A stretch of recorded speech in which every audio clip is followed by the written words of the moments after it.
యాకోబు రాసినటువంటి పత్రిక 4వ అధ్యాయం. యాకోబు రాసిన పత్రిక 4వ అధ్యాయం 8వ వచనం చదువుకుందాం. 8వ వచనం చూడండి. దేవుని యొద్దకు రండి, అప్పుడు ఆయన మీ యొద్దకు వచ్చును. పాపులారా, మీ చేతులను శుభ్రం చేసుకొనుడి. ద్విమనస్కులారా, మీ హృదయములను పరిశుద్ధపరచుకొనుడి. వ్యాకులపడుడి, దుఃఖపడుడి, ఏడుడి. మీ నవ్వు దుఃఖమునకును, మీ ఆనందము చింతకును మార్చుకొనుడి.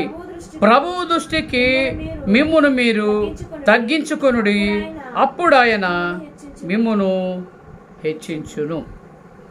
దేవునికి స్తోత్రం కలుగును గాక. మరి ఈ దేవుని యొక్క లేఖన భాగములు మనం కొద్ది నిమిషాలు ధ్యానం చేద్దాం. మరి నేడు పరిశుద్ధ దినము కొరకు ఏర్పాటు చేయబడినటువంటి లేఖన భాగాల్ని మరి చాలా శ్రద్ధగా మనము ధ్యానం చేయవలసిన వారమై ఉన్నాం.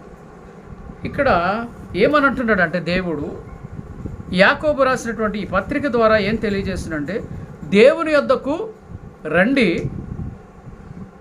అప్పుడు ఆయన మీ యొద్దకు వచ్చును అంటున్నాడు. చూడండి ఒకసారి ఎబ్రీయుల పత్రిక 11వ అధ్యాయం.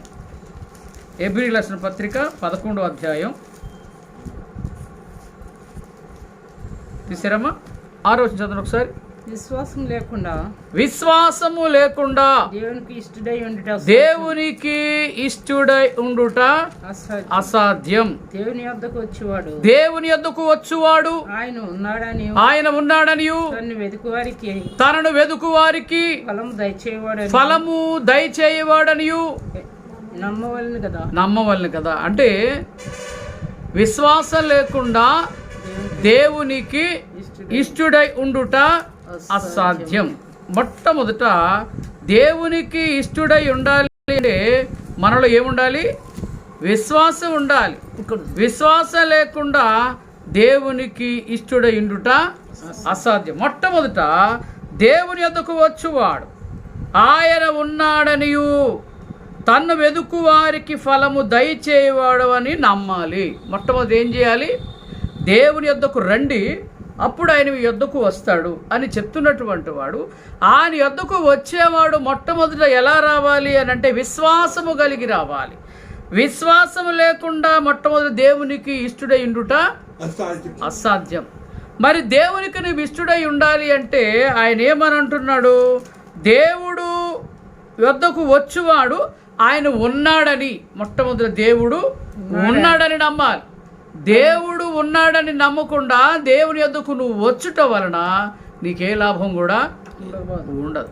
అయితే దేవుని యొద్దకు వచ్చేవాడు ఎప్పుడైతే విశ్వాసంతో వస్తాడో, ఆ దేవుని యొద్దకు వచ్చేవాడు ఎలా రావాలని చదువుకున్నాం మనం మాటలో. యాకోబు రాసినటువంటి పత్రికలో మనం చదువుకున్నాం. ఏమని చదువుకున్నాం అనంటే చూడండి, ఆయన యొద్దకు వచ్చేవాడు ఎలాగుండాలి? ద్విమనస్కుడై ఉండకూడదు. చూడండి, ఆయన యొద్దకు వచ్చేవాడు ఎలాగుండాలి? ఏమని అంటున్నాడు? పాపులారా అంటున్నాడు. అంటే మీరు పాపపు స్వభావం కలిగే ఉంటున్నారు, దేవుని యొద్దకు వస్తున్నారు, దేవుడు నాకేమీ చేయట్లేదు అని మీరు ఆలోచనతో ఉంటున్నారు. ఇది దేవునికి ఇష్టం కాదు. రెండవది ఏముంటుంది? మీ మనసు చూడండి, రెండవ మనసు ఎలాగుంటుంది? దేవుని యొద్దకు వస్తున్నారు, పాపులారా మీ చేతులు శుభ్రం చేసుకోండి అంటున్నాడు. మీ చేతులు ఎందుకు శుభ్రం చేసుకోవాలి అంటే మీ చేతులు నిరపరాధులను చంపు చేతులు. ఆ చేతుల్ని కడుక్కోమంటున్నాడు. ఆ చేతులు కడుక్కోవడానికి కోసం కూడా ఆయనే మనకు ఒక అవకాశాన్ని కలుగు చేశాడు. చూడండి, యెషయా గ్రంథము మొదటి అధ్యాయం 19వ వచనం దగ్గర నుంచి ఒకసారి చూద్దాం. యెషయా గ్రంథము తీసారా? యెషయా గ్రంథము మొదటి అధ్యాయం, యెషయా గ్రంథము మొదటి అధ్యాయం చూడండి 18వ వచనం దగ్గర చదువుతున్నాను. యెహోవా ఈ మాట సెలవిచ్చుచు ఉన్నాడు, రండి మన వివాదము తీర్చుకుందాం. మీ పాపములు రక్తము వలె ఎర్రనవైనను అవి హిమము వలె తెల్లబడును, కెంపు వలె ఎర్రనవైనను గొర్రెబొచ్చు వలె తెల్లవగును. మీరు సమ్మతించి నా మాట విని ఎడల భూమి యొక్క మంచి పదార్థాలు అనుభవిస్తారు. సమ్మతింపక తిరగబడి నిశ్చయముగా మీరు ఖడ్గము పాలగుదురు. యెహోవా ఇలాగే సెలవిస్తున్నాడు. ఇందులో ఏమాత్రము కూడా ఆయన ఆలోచించాడు ఇంకా. ఎందుకంటే నీకు చెప్తున్నాడు. ఆ చెప్తున్నప్పుడు ఒక మాట ఏమంటున్నాడు అంటే చూడండి, 15వ వచనం చదివితే అదే యెషయా గ్రంథం 15వ వచనంలో మీరు చేతులు చాపునప్పుడు ఎందుకు అనంటే ముందుగానే చెప్పాడు. మీరు నా యొద్దకు వచ్చినప్పుడు మీరు ఏం చేయాలి అంటే మీరు శుద్ధి చేసుకోవాలి. మీరు శుద్ధి చేసుకోకుండా నా దగ్గరకు వచ్చి నాకు ఏమీ మీరు చేయలేదు అని మిమ్మల్ని మీరు నా గురించి ప్రార్థన చేయకండి. ఎందుకంటే మీరు ప్రార్థన చేసినప్పుడు మీ ప్రార్థన చేసినప్పుడు నేను ఏం చేస్తాను, నా కన్నులు కప్పుకుంటాను. మీ చేతులు చాపినప్పుడు నా కన్నులు కప్పుకుంటాను. మీరు బహుగా ప్రార్థన చేసినను నేను వినను. ఎందుకనంటే మీ చేతులు రక్తముతో నిండి ఉన్నవి. మిమ్మును కడుక్కునుడి, శుద్ధి చేసుకొనుడి. మీ దుష్క్రియలు నాకు కనబడకుండా వాటిని తొలగింపుడి. కీడు చేయటం మానండి, మేలు చేయటం నేర్చుకోండి. ఈ క్రియలు మీరు చేసి నా యొద్దకు రండి, అప్పుడు నేను మీ యొద్దకు వస్తాను. మరి నా యొద్దకు వచ్చేటప్పుడు ఏమంటాడు, పాపులారా పాపం చేసినటువంటి స్వభావం కలిగిన వారులారా మీ చేతులు శుభ్రం చేసుకోండి. ఎందుకంటే ఆ చేతులు పాపంతో నిండిపోయి ఉన్నాయి కనుక అంటున్నాడు కదా. రెండవది అంటున్నాడు, ద్విమనస్కులారా మీరు నా దగ్గరికి వస్తున్నారు, రెండు మనసులతో వస్తున్నారు. దేవుడు మేలు చేస్తాడా? అయితే మంచివాడు. కీడు చేస్తాడా? ఏం దేవుడులే అంటున్నారు. అంటే దేవుడు మేలు చేసేటప్పుడు మంచివాడు, నీకు నువ్వు చేసుకునేటప్పుడు దేవుడు చెడ్డవాడుగా ఉంటున్నాడు. దేవుడు ఎవరిని కూడా దూషించేవాడు కాదు, దేశించేవాడు కాదు. చూడండి, అదే రాస్తాడు ఆ యాకోబు పత్రిక మొదటి పత్రికలో 12వ వచనం నుంచి చూడండి ఒకసారి. మొదటి అధ్యాయం 12వ వచనంలో ఏమనుందంటే, ధన్యుడు నిలిచిన వాడై ప్రభు తన్ను ప్రేమించు వారికి వాగ్దానము చేసిన జీవ కిరీటం పొందుతాడు. కనుక దేవుడు కీడు విషయమై శోధింపనేరడు. దేవునికి స్తోత్రం కలుగును గాక. దేవుడు ఎప్పుడు కూడా నిన్ను శోధించువాడుగా ఉండడు. ఎందుకు నీకు శోధన సంభవిస్తుంది? దేవుని యొద్దకు వస్తున్నావు, దేవునితో ఉంటున్నావు, దేవుని సన్నిధిలో ఉంటున్నావు, దేవునితో ప్రార్థన చేస్తున్నావు, దేవునికి కానుకలు అర్పిస్తున్నాను అంటున్నావు, ఉపవాస ప్రార్థనలో ఉంటున్నావు, కన్నీటి ప్రార్థన చేస్తుంటున్నావు, స్త్రీల కుడుకులో ఉంటున్నావు, స్త్రీల సమాజంలో నేను పెద్దను అంటున్నావు. కానీ నీ బ్రతుకులో రెండు మనసులు కలిగి ఉన్నాయి. కనుక దేవుని యొద్దకు వచ్చినా కూడా నీకేమీ దొరకకపోవడానికి గల కారణం ఏంటంటే ఇక్కడ చెబుతున్నాడు చూడండి, దేవుడైతే కీడు విషయమై శోధింపనేరడు, ఆయన ఎవరిని శోధింపడు. గనుక ఎవడైనను శోధింపబడినప్పుడు నేను దేవుని చేత శోధింపబడి ఉన్నానని అనకూడదు. దేవునికి స్తోత్రం కలుగును గాక. నీకెన్ని శ్రమలు వచ్చినా, ఎటువంటి ఇబ్బందులు వచ్చినా ఏం చేయకూడదు? దేవుని చేత నీకు శోధన వచ్చింది అనడానికి నువ్వు సరిపో. ఎందుకంటే దేవుడు ఎవరిని శోధించట్లేదు. ఎందుకంటే దేవుడు దయా గుణము కలిగినవాడు, ఆయన దయాలత్వం కలిగినవాడు, దయాదాక్షణ్య పూర్ణుడు. ఆయన నీకెందుకు శోధిస్తాడు? తన బిడ్డని, ఏ తల్లి తండ్రి కూడా తన బిడ్డలని కష్టపెట్టడానికి ఇష్టపడాలి. అలాంటిది పరలోకపు తండ్రి నేను ఎందుకు కష్టపెడతాడు అనుకుంటున్నావు? నీ దేవుడు నిన్ను కష్టపెట్టేవాడు కాదు నా ప్రియమైన బిడ్డారా. అందుకే దేవుడు శోధించాడు అని మాత్రం ఎప్పుడు అనడానికి కుదరదు. అందుచేత అంటున్నాడు చూడండి, ప్రతివాడును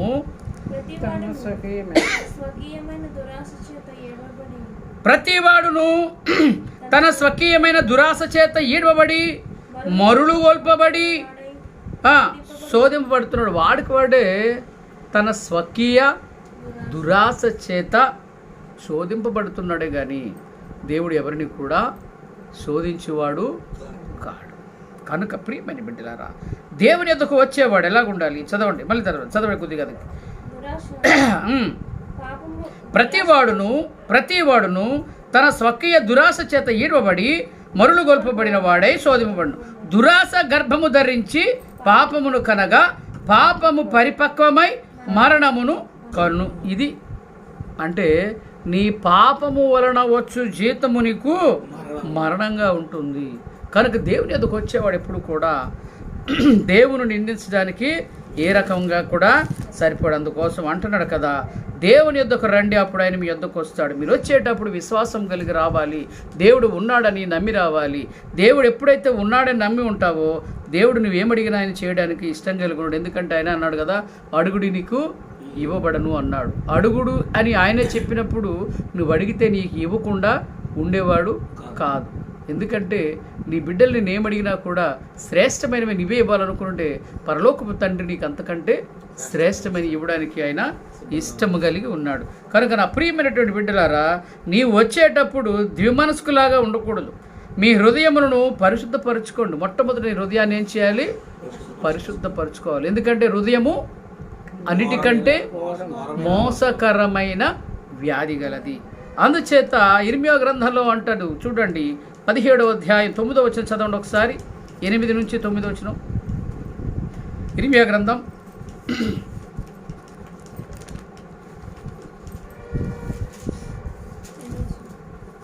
చూడండి 9వ వచనం.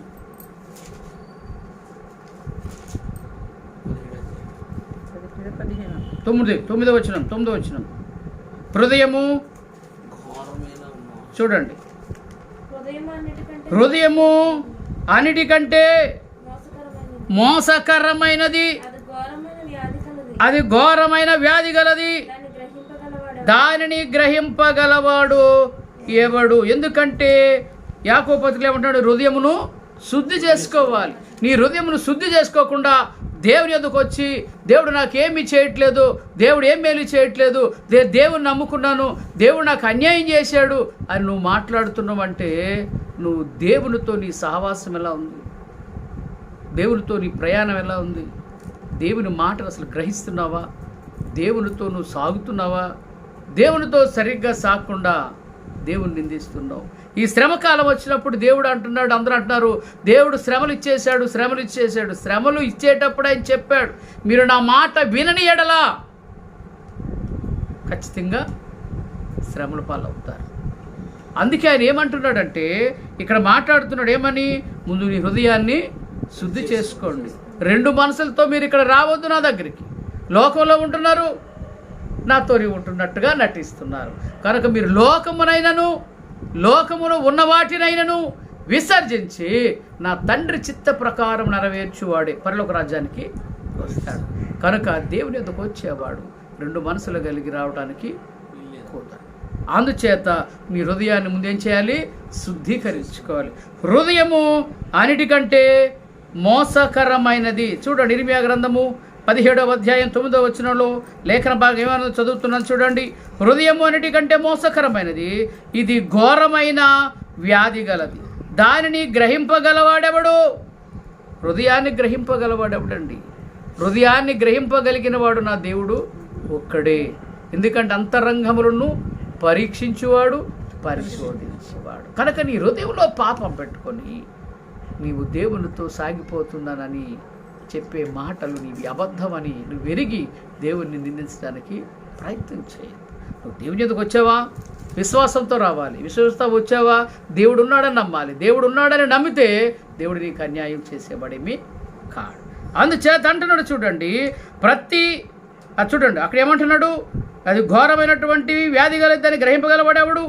ఒకని ప్రవర్తన బట్టి వాని క్రియల ఫలము చొప్పున ప్రతీకారము చేయుటకు యెహోవా అను నేను హృదయములను పరిశోధించువాడను. చూడండి, నీ హృదయాన్ని పరిశోధించువాడను.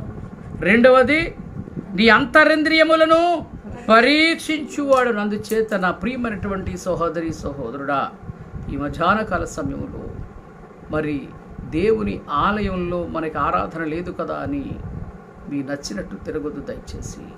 ఎందుకంటే ఆకాశమందున్నవాడు నిన్ను చూస్తున్నాడు. నీ హృదయ ఆలోచనలు ఎరిగినటువంటి వాడు నీ ప్రవర్తన ఆయన చూస్తున్నాడు.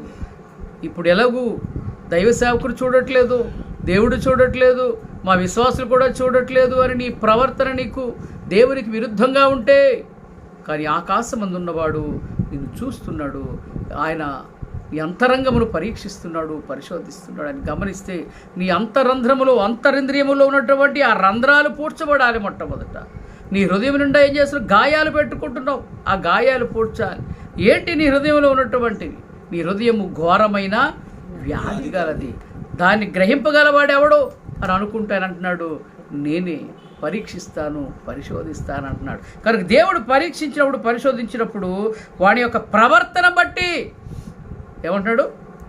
వాడి యొక్క ప్రవర్తన బట్టి వాడు దేవునితో ఉంటున్నాడా, లోకంతో ఉంటున్నాడా ఆయన చూస్తున్నాడు. బిడ్డ, ఈ మధ్యాహ్న కాల సమయంలో దేవుడు నీతో మాట్లాడుతూ ఉన్నప్పుడు నీవు నిర్లక్ష్యం చేయొద్దని మరొక్కసారి నీ దాసునుగా హెచ్చరిక చేస్తూ ఉన్నాను. చూడండి, ప్రతీకారము చేయుటకు యెహోవాను నేను, హృదయమును పరిశోధించువాడను, అంతరింద్రియములను పరీక్షించువాడను. కనుక నీవు దేవునికి భయపడాలి. నీ హృదయములో ఎలాగున్నదంటే అది ఘోరమైనటువంటి వ్యాధి అంటున్నాడు. ఆ ఘోరమైనటువంటి వ్యాధిని ఎవడు కూడా తగ్గించలేడు అనుకుంటున్నావు. నీ హృదయంలో ఉన్న వ్యాధి ఏంటి? జారత్వం, అపవిత్రత, కాముకత్వం, విగ్రహారాధన, అభిచారం, ద్వేషములు, కలహములు, మత్సరములు, క్రోధములు, కక్షలు, విమతములు, అసూయలు, మత్తతలు, అల్లరితో కూడిన ఈ 15 రకాలైనటువంటి రోగాలు నీ హృదయంలో ఉంటున్నాయి. ఈ రోగము ఉన్నదని ఎరిగినటువంటి వాడు నిన్ను పరిశీలిస్తున్నాడు, పరిశోధిస్తున్నాడు. కనుక దేవుని యొద్దకు వచ్చినప్పుడు నీ రోగమంతా పవిత్రపరచబడుతుంది. అప్పుడు దేవుడు నిన్ను దీవించాలంటే అంటున్నాడు. యోహాను రాసిన మొదటి పత్రిక 1వ అధ్యాయం 9వ వచనంలో ఏమనుందో చూద్దాం. యోహాను రాసిన మొదటి పత్రిక 1వ అధ్యాయం 9వ వచనంలో ఏమని చూద్దాం ఒకసారి.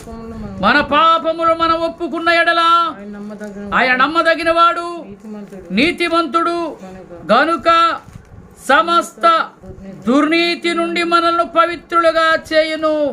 మనము పాపము చేయలేదని చెప్పుకొని ఎడల ఆయన అబద్ధకులుగా చేయువారు మగుదుము, మరియు ఆయన వాక్యము మనలో ఉండదు. అనగా ఆయన వాక్యం మనలో ఉండదు అనంటే ఆది యందు వాక్యం ఉండెను, వాక్యము దేవుని యొద్ద ఉండెను, ఆ వాక్యమే దేవుడై ఉండెను గనుక ఆ వాక్యం ఇప్పుడు నీ హృదయములో ఉండలేదు అంటే దేవుడు నీలో లేడు కనుక దేవునితో నువ్వు లేవు అని నీకు అర్థం అవ్వాలి. అప్పుడు దేవుడితో నువ్వు లేకుండా, దేవుని ఆత్మ నీతో లేకుండా దేవునితో నువ్వు అడిగితే దేవుడు నీకు ఎందుకు సమాధానం ఇస్తాడు? ఎందుకు నాకు ఆశీర్వదించలేదని అనుకుంటావు, నా సమస్యలు తీర్చలేదని అనుకుంటున్నావు, నాకేం మేలు చేశాడని అనుకుంటున్నావు. కానీ దేవుని ఎదుకు వచ్చేవాడు దేవుడు ఉన్నాడని విశ్వాసం కలిగి వచ్చినప్పుడు దేవుడు ఏమంటాడు? నా యొద్దకు రండి, నేను అప్పుడు మీ యొద్దకు వస్తాను. ఎప్పుడైతే దేవుడు మీ యొద్దకు వస్తాడు, మీతో ఉంటాడు, అడుగుడి నీకు ఇవ్వడని చెప్పినటువంటి వాడు సమస్తాన్ని అనుగురించేవాడై ఉన్నాడు. కనుక యోబు జీవితంలో ఆలోచన చేస్తే సమస్తాన్ని ఆశీర్వదించినటువంటి ఆ దేవుడే ఒక్క దినములు అన్నీ కూడా దేవుని శక్తిని తన యొక్క విశ్వాస ద్వారా ప్రూవ్ చేసుకోవడానికి సాతానుతో ఆయన మాట్లాడాడు. ఏమనో తెలుసా? నీకు తెలుసా, ఊజు దేశంలో ఒక భక్తుడున్నాడు, ఆయన కూర్చుని వెరుగుదువా అంటాడు. ఏమో నాకు తెలియదు అంటాడు. 10 ఏళ్ళు చూపిస్తానంటాడు. వెళ్ళిన తర్వాత చెప్తాడు, నువ్వు చుట్టూ కంచె వేస్తే ఎవడైనా నిన్నేమంటాడు? స్తుతిస్తాడు, కానీ నువ్వు మంచోడు కాదంటాడా అన్నాడు. ఒక పని చేయి, నువ్వు ట్రై చేయి, చూద్దాం, మన విశ్వాసాన్ని ఒకసారి నువ్వు చెక్ చేయి అంటాడు. అప్పుడు దేవుడే చెప్తున్నాడు కదా, మీకు నచ్చినట్టు చేసుకో, ఆత్మజోలికి వెళ్ళొద్దని. కానీ ఆ భక్తుడు అంటాడు, సమస్తం ఒక్కరోజు పోగొట్టుకున్నటప్పుడు ప్రతిరోజు కూడా తన బిడ్డల కొరకు, తన కుటుంబ సభ్యుల కొరకు ప్రతిరోజు బలి అర్పిస్తూ వచ్చినటువంటి ఆ యోబును గురించి దేవుడిస్తున్న సాక్ష్యం ఏంటంటే, అతడు యథార్థవంతుడు, నీతిమంతుడు, చెడును విసర్జించిన వాడు. చూసారండి, ఎటువంటి వాడు? యథార్థవంతుడు, నీతిమంతుడు, చెడును విసర్జించాడు, దేవుని యందు భయభక్తి కలిగిన వాడు. అట్టివాడు అంటున్నాడు, అన్ని పోగొట్టుకున్నప్పుడు తన భార్య వచ్చి, నేను నా తల్లి గర్భంలో నుండి దిగంబరినే వచ్చి తిని దిగంబరిగా వెళ్ళిపోతాను. దేవుడు ఇచ్చాడు, దేవుడే తీసుకున్నాడు, ఆయన నామానికి కృతజ్ఞతాస్తుతి కలుగునుగాక అని ఓపెన్ స్టేట్మెంట్ ఇచ్చాడు. ఎందుకో తెలుసా? తల్లి గర్భములో పిండముగా రూపింపబడక ముందు మన దగ్గర ఏమీ లేవు, మనమేమీ తీసుకొని రాలేదు కనుక ఏమీ తీసుకొని వెళ్లకుండా నేను ఎలాగొచ్చాను అలా వెళ్ళిపోతున్నందుకు దేవా నీకే కృతజ్ఞతాస్తుతులు అని చెప్పాడు. నీవు నేను చెప్పగలమా? నీవు నేను చెప్పగలగాలి అంటే దేవుని యొద్దకు రావాలి. దేవుని యొద్దకు వచ్చినప్పుడు యెహోవా ఉత్తముడు అన్న రుచి చూసి తెలుసుకోవాలి. ఆయన యందు విశ్వాసము కలిగి నువ్వు ఉన్నప్పుడు దేవుడు అక్కడ ఉన్నాడని నువ్వు నమ్మాలి. నువ్వు నమ్మినట్లయితే దేవుడు అడుగువానికంటే ఊహించేవాడికంటే అత్యధికముగా నీకు ఇచ్చేవాడు ఉండ కనుక నీవు దేవుని యొద్ద విశ్వాసము కలిగి ఉండి నీలో ఉన్నటువంటి చెడుతనమును విడిచిపెట్టి ఆయన యొద్దు నువ్వు ఎప్పుడైతే నివాసం చేస్తావో దేవుడు నువ్వు అడిగిన వాటన్నిటిని కూడా ఆయన నీకు ఇచ్చేవాడు ఉన్నాడు. అంతేగాని రెండు మనసులు కలిగి దేవుని యొద్దకు నువ్వు రావద్దు. మీ హృదయాన్ని పరిశుద్ధపరచుకో. వ్యాకులపడు దేవుని ఎదుట, దుఃఖపడు దేవుని ఎదుట, ఏడు నీకేం కావాలో దేవుని దగ్గర ఏడు. మనుషుల దగ్గర ఏడ్చి కన్నీళ్ళు కార్చి వారికి నీ కన్నీళ్ళు చూపించడం ఇంకా లోకం అవుతావే తప్ప నీకెటువంటి ప్రయోజనం లేదు అని ఈ వాక్యం ద్వారా ప్రభు నీతో మాట్లాడుతున్నాడు నా బిడ్డ. మరి ఈ మధ్యాహ్నకాల సమయంలో నువ్వు సిద్ధపడుచున్నావా? అయ్యో మాకు చక్కగా గుడి లేకుండా పోయాయి, మేము ఇళ్ళ దగ్గరే ఉంటున్నాం, హ్యాపీగా వండుకు తింటున్నాం, చక్కగా జల్దీ ఫైల్ ఆడుకుంటున్నాం, క్యారమ్స్ ఆడుకుంటున్నాం, టీవీ వచ్చినప్పుడు టీవీ చూసుకుంటున్నాం అని అనుకుంటున్నావా? జాగ్రత్త. దేవుడు నీ అంతరంగములను పరిశోధిస్తున్నాడు. ఆయన ఆకాశమందు ఉన్నాడు, ఆయన సింహాసనం నేను చూస్తున్నాడు బిడ్డ. ఎందుకంటే తన ప్రజల పక్షంగా ఆయన ఉన్నాడు. తన తండ్రి యొద్ద నీ పక్షంగా ఆయన విజ్ఞాపన ప్రార్థన చేశాడు. తండ్రి నీ నామం పేరిట నీకు అప్పగిస్తున్నాను, వీరందరూ నీ బిడ్డలుగా నీకు అప్పగిస్తున్నానని చెప్పినప్పుడు తండ్రి మనందరినీ కూడా యాక్సెప్ట్ చేశాడు. కనుక దేవుని యొద్ద ఉన్నావు కనుక దేవుని నువ్వేం అడిగిన ఆయన చేయడానికి సిద్ధంగా ఉన్నాడు. కనుక ఆయన అంటున్నాడు కదా, నీ ఏడుపుని నీ నవ్వు దుఃఖముగాను నీ ఆనందమును చింతకును మార్చుకోండి. ఎందుకంటే కాలము సమీపిస్తూ ఉంది. దేవుని ఉగ్రతలో మనము సమీపించబడ్డాం కనుక ఇంతవరకు నవ్వుకున్నావేమో, ఇంతవరకు చాలా ఉల్లాసంగా ఉన్నావేమో, ఇంతవరకు నువ్వు తిరగరాని చోట్లన్నీ తిరిగావేమో, నువ్వు చేరిన పనులన్నీ చేసావేమో, ఆలోచనలు ఆలోచించుంటావేమో, నీ శరీరాన్ని పాడు చేసుకుంటున్నావేమో. జాగ్రత్త బిడ్డ. ఏ మత్తులు ఉంటున్నావు, ఏ లోకపు ఆశలతో ఉంటున్నావు? ఈ మధ్యాహ్న కాలశంలో ప్రభునితో మాట్లాడుతున్నాడు. దేవుని యొద్దకు రండి, అప్పుడు ఆయన మీ యొద్దకు వస్తాడు. ఆయన మీ యొద్దకు వస్తే నువ్వేమడిగినా నీకు ఇవ్వడానికి ఆయన ఇష్టం కలిగి ఉన్నాడు. ఆయన అంటున్నాడు, నా యొద్దకు వచ్చేవాడు ఎలా రావాలి? నేను ఉన్నానని రావాలి, విశ్వాసంతో రావాలి. అంతే తప్ప అవిశ్వాసంగా దేవుని దగ్గర నువ్వు అడిగి నాకు దేవుడు ఏం మేలు చేయలేదంటే ఆయన నీకు చేయడు. కానీ ఆయన అంటున్నాడు ఒక మాట, యథార్థవంతుడికి ఏ మేలు చేయక మానడు. నా బిడ్డ, దేవుడు నీకు ఏ మేలు చేయకుండా మానేవాడు కాదు. కనుక నువ్వు దేవుని దగ్గరికి ఎలా రావాలంటే ఎలా రావాలి? విశ్వాసం కలిగి ఉండాలి. తర్వాత ఆయన అంటున్నాడు, ప్రభు దృష్టికి మీరు ఏం చేయాలి? తగ్గించుకోవాలి. మొట్టమొదటి నువ్వు తగ్గించుకోవాలి. నీ తగ్గింపు స్వభావం లేకుండా దేవుని యొద్దకు వస్తే దేవుడు నాకు ఏ మేలు చేయలేదు అంటే కుదరదు. ఎందుకంటే నేనేమే పట్టణస్థులు వారు తగ్గించుకున్నారు, వారు తమను తాము తగ్గించుకొని దేవుడి దగ్గర విజ్ఞాపన ప్రార్థన చేశారు. వారు చెడు మార్గాలు విడిచిపెట్టారు. అప్పుడు వారి దేశానికే కలిగినటువంటి నష్టం నుంచి వారు విమోచింపబడ్డారు. వారి దేశం మీదకి వచ్చినటువంటి ఆ తెగుల నుంచి వారు విమోచించబడ్డారు. ఎందుకంటే వారు కఠినమైనటువంటి ఉపవాసం చేసి తిరిగి దేవుని వారు ప్రసన్నం చేయించుకున్నారు. ఆ ప్రసన్నం ఎప్పుడైతే చేయబడిందో దేవుడు వారికి చేసినటువంటి పాపము నుంచి క్షమించి వారి దేశాన్ని స్వస్థపరిచాడు. ఈనాడు కూడా దేవుని యొద్దకు మనందరము రావాల్సినటువంటి సమయం ఆసన్నమైంది. ఆ దేవుని దగ్గర మనం గడపవలసిన సమయం ఆసన్నమైంది. నా బిడ్డ, నీవు నేను కూడా ఈ మధ్యాహ్నకాల సమయంలో దేవుని యొద్ద గడపవలసిన వారమై ఉన్నాం. మన దేశంలో ఉన్న ప్రతి ఒక్కరు కూడా దేవుని యొద్దకు వచ్చి దేవుని యొద్ద మొర్ర పెట్టవలసిన వారమై ఉన్నాం.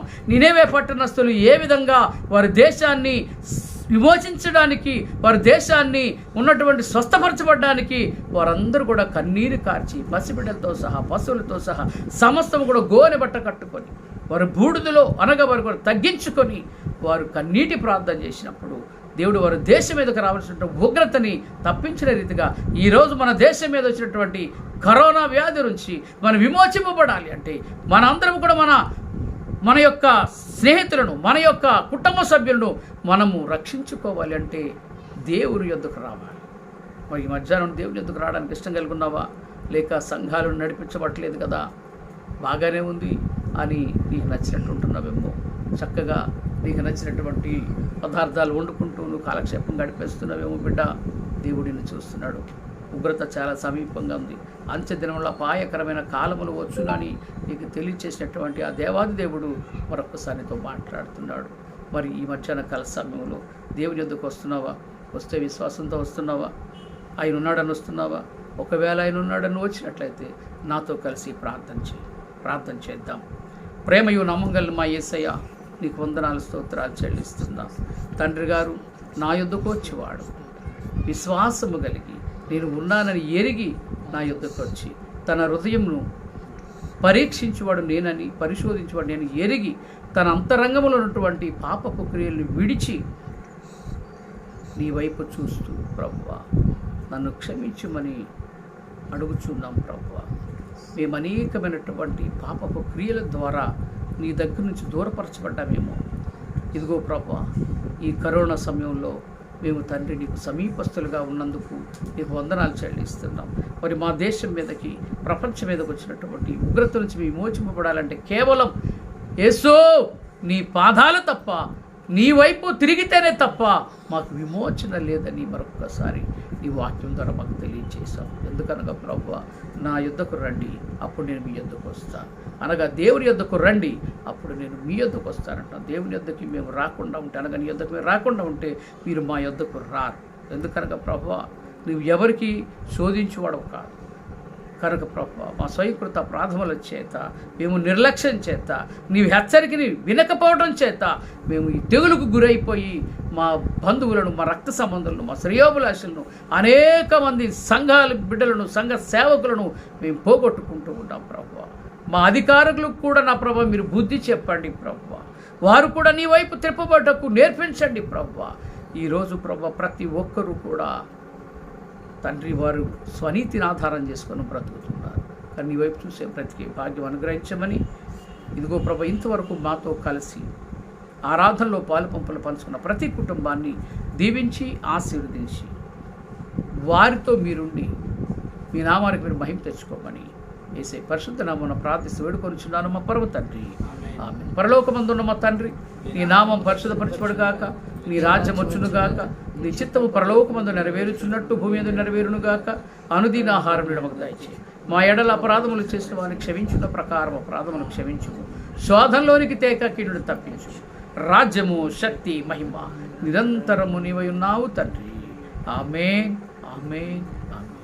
ఇప్పుడు మన తండ్రి అయిన దేవుని ప్రేమ, ప్రభు అయిన యేసుక్రీస్తు యొక్క కృప, పరిశుద్ధాత్మన్యోన్య సహవాసం కూడి ఉన్నటువంటి ప్రతి కుటుంబానికి, మరి ఇదిగో ప్రభువా నీ యొక్క వాక్యాన్ని వినిచిన ప్రతి కుటుంబానికి సదాకాలము తోడయుండి నడిపించునుగాక. ఆమేన్, ఆమేన్, ఆమేన్. ప్రభు ఆత్మ మీకు తోడుగా ఉండి నడిపించునుగాక. ఆమేన్, ఆమేన్. నా ప్రియమైన సంగమం మీ అందరికీ కూడా వందనాలు. మరి ప్రార్థనలో ఉండండి. ఇది సమయాన్ని వృధా చేయకండి. దేవుని పాదాల దగ్గర గడపడానికి మీ బిడ్డలతో కలిసి ప్రయత్నం చేయండి. దేవుని యొక్క కనుదృష్టి మీ మీద ఉండునుగాక. ఆమేన్. థ్యాంక్ యూ అమ్మా, అందరికీ వందనాలు.